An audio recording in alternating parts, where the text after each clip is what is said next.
না। আমাদের দেশে যেভাবে মানুষের উপরে জুলুম হয়, নির্যাতন হয়, অথবা দুনিয়ার কোথাও এরকম হয় না। যেভাবে আমাদের বাংলাদেশে মানুষকে হত্যা করা হয়, মানুষের সাথে নির্যাতন করা হয়, মানুষের সাথে মানুষের বেইমানি করা হয়। পৃথিবীর কোনো কান্ট্রিতে, কোনো দেশে অথবা এরকম হয় না, কিন্তু আমার দেশে, আমার বাংলাদেশে, স্বাধীন বাংলাদেশে এভাবে দিনের পর দিন এবং হয়ে যাইতেছে। তাই মানুষকে বিনা অপরাধে হত্যা করা হইতেছে, মানুষকে বিনা দোষে নির্যাতন করা হইতেছে।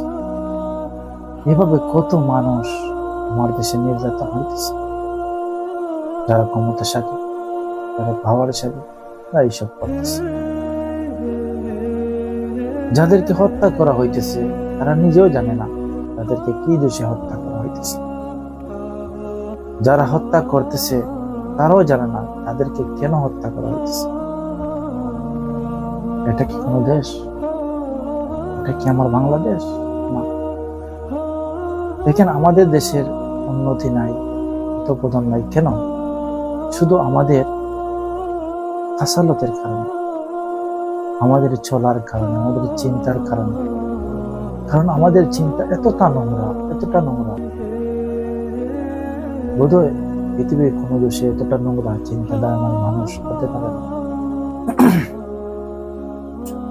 আমাদের দেশের মানুষ সচেতন নয়, আমাদের দেশের মানুষ ইসলামিক নয়, দিনদার নয়, আল্লাহ ভীরু নয়, আল্লাহকে ভয় করে না, ইসলামকে ভালোবাসে না। যদি বাস্তব রসুলের আদর্শ যদি মেনে চলতো তাহলে আমাদের দেশ এরকম হতো। আমাদের দেশের প্রশাসন দুর্নীতি ছাড়া কোনো প্রশাসন আজ বলতে দেখি না। ভালো প্রশাসন যদি থাকেও তাদেরকেও খারাপ বানানো হয়, তাদের উপরেও জুলুম করা হয়। তাহলে কিভাবে এই দেশ উন্নত হবে? কিভাবে এই দেশ এগিয়ে যাবে? এরকম চিন্তাধারণার মানুষ নিয়ে কখনো বাংলাদেশকে উন্নতি করা যাবে না। বাংলাদেশকে উন্নতি করতে হলে অবশ্যই একটি ভালো রাষ্ট্র ব্যবস্থা হতে হবে, ভালো একটি প্রশাসন হতে হবে, ভালো একটি ইসলামিক দল আসতে হবে। তাহলে আমাদের দেশ পরিবর্তন হয়ে যাবে স্বাভাবিক। আর না হলে জিন্দিগিতেও আমাদের দেশ পরিবর্তন হবে না। মানুষের উপর এবার